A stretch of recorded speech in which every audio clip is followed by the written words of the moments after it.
ہم چپ تھے کہ برباد نہ ہو جائے گلشن کا سکون، نادان یہ سمجھ بیٹھے کہ ہم میں قوت للکار نہیں ہے۔ جناب صدر، معزز و محترم اساتذہ اکرام اور میرے ہم مکتب ساتھیوں، سب کو السلام علیکم۔ سمجھ میں نہیں آ رہا کہ بات شروع کروں تو کہاں سے کروں۔ آج پاکستان کے بارڈر میرا موضوع ہے، آج سینے پر گولی کھانے والے فوجی میرا موضوع ہے، آج دنیا جہاں کا میڈیا میرا موضوع ہے، آج ہم سے ہر لحاظ سے آگے دشمن ملک کا غرور میرا موضوع ہے، آج اس غرور کو خاک میں ملانے والے ناقابل شکست پائلٹ میرا موضوع ہے، آج اقبال کے شاہین میرا موضوع ہے، آج محسن پاکستان ڈاکٹر عبدالقدیر خان میرا موضوع ہے، آج قائد کے طالب علم میرا موضوع ہے، آج سنت کے مطابق لڑنے والے پاکستانی فوجی میرا موضوع ہے۔ جی ہاں، میں ایک پاکستانی ہوں اور پاکستان میری پہچان ہے۔ میری آج کی تقریر اس پاکستان اور اس سے جڑے تمام شاہینوں کے ارد گرد گھومتی ہے۔ میں آپ کے سامنے آج ان محسن انداز میں تقریر کا آغاز کروں گی، امید ہے کہ وہ آپ سب کے دلی جذبات کی ترجمانی بھی کرے گا۔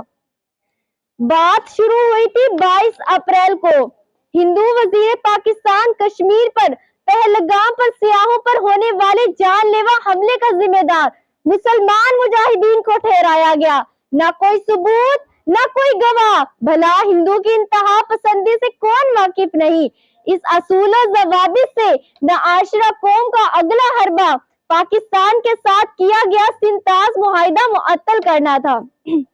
جب ایک گیور قوم پر کوئی آنچ آتی ہے تو اس کا بچہ تڑپ اٹھتا ہے، جو ہمارے ملک کی، جو ہماری روزی رزق کی مالک بننے کی کوشش کرے، جو ہم پر ہماری زندگی تنگ کرنے کی کوشش کرے، بھلا اقبال کے شاہینوں سے کیسے چھوڑ سکتے ہیں۔ ہماری خوش نصیبی ہے کہ ہمیں اقبال جیسا فلسفی ملا اور اس فلسفی سے اس شاہین کے بلند و بالا تصور ہمیں ملا۔ انہوں نے دکھایا کہ ٹیکنالوجی سے صرف کچھ نہیں ہوتا، بازو میں دم ہونا چاہیے، کہ اسرائیل کے سستے ڈرونز کو ہمارے شاہینوں نے مار گرایا۔ فراز کے لاکھوں ڈالر کے رافیلی طیارے ہمارے جان بازوں کے شوق شہادت کے آگے ریزہ ریزہ ہوتے چلے گئے۔ اقبال کے شاہین کی پرواز جہاں تک، اقبال کے شاہین کی پرواز جہاں تک، کرگس کی کیا مثال کے پہنچے گا وہاں تک۔ یہی نہیں، آپریشن سندور کے جواب میں لانچ کیے جانے والا بنیان المرصوص ہندو میڈیا کا دماغی توازن تک خراب کر بیٹھا۔ ہندو اینکر مختلف چیلنج پر بیٹھ کر لاہوری بندرگاہ اور ملتانی سیرگاہ کو خود کو ڈی کلیئر کرتے رہے۔ ادھر پاکستانی عوام ڈاکٹر عبدالقدیر خان کے دیے گئے تحفے کی بدولت سب کچھ چٹکیوں میں اڑاتی چلی گئی۔ عزیز ساتھیوں، 10 مئی سے پہلے پاکستان کی بین الاقوامی تصور انتہائی کمزور تھا، مگر آپریشن بنیان المرصوص کے بعد یہ تاثیر بدل گئی، یہ منظر بدل گیا۔ جو ملک ہمارے پاکستان کو کسی کھاتے میں نہ لاتے تھے، آج اس کے شاہینوں کو پائلٹ آف دا اسکائی کا ٹائٹل دینے پر مجبور ہو گئے۔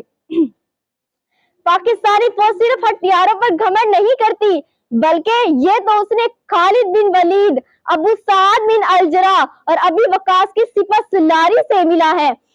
GF-17 کو دھار سے زیادہ نعرہ تکبیر کے ولولے نے آج اسے اس مقام پر لا کھڑا کیا کہ جس کا خواب ہم نے شاید ہی دیکھا ہو۔ آئیں ہم سے محاذوں پہ لڑیں، آئیں ہم سے ممبر پر لڑیں، ہم سے ہتھیاروں سے لڑیں، پاکستان قوم اس کا خوب اچھے طریقے سے جواب دے گی۔ میں آج اپنی تقریر کا آغاز کچھ شعر سے کرتی ہوں۔